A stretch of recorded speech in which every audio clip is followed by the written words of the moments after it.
Tak já vás zdravím po delší odmlce.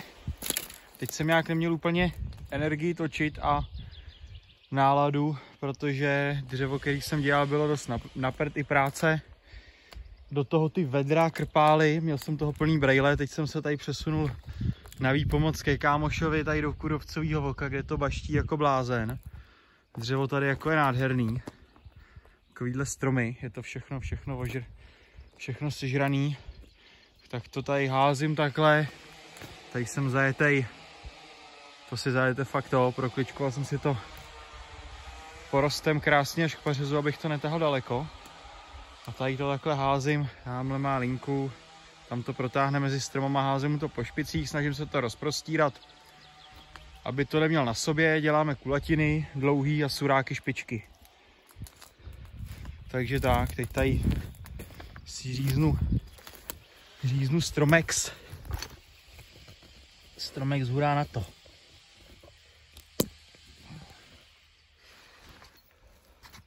A to trochu dál, teda ať mi věd hlava. Takhle by to mohlo být dobrý, když mi nespadne stativ.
Tohle už je dříví, tady by si mlsala i 500. Já si ji zítra vezmu. Teď to dám na kopeček. To je mine.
Tak házím si to takhle, když to jde. Takhle vedle sebe. Něco pak přesto, ono se to pak líp odvětvuje, že to je ve vzduchu. I se to traktoristovi líp tahá. Takhle si myslím, že to má hezky nakácený. Klidně bych se toho tahání ujal. Krásný dřevo tady. Paráda.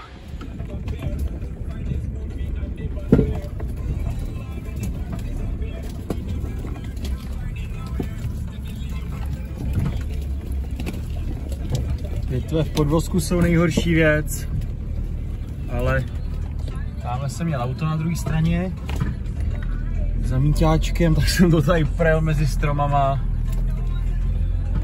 Patrol nemá chybu. Dneska jdu na lift. Zdar!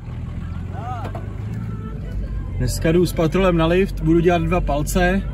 Mám koupený podvozek, tak to dám 2 palce nahoru a chci tam dát STT Pro od Cooperu STT Pro 33.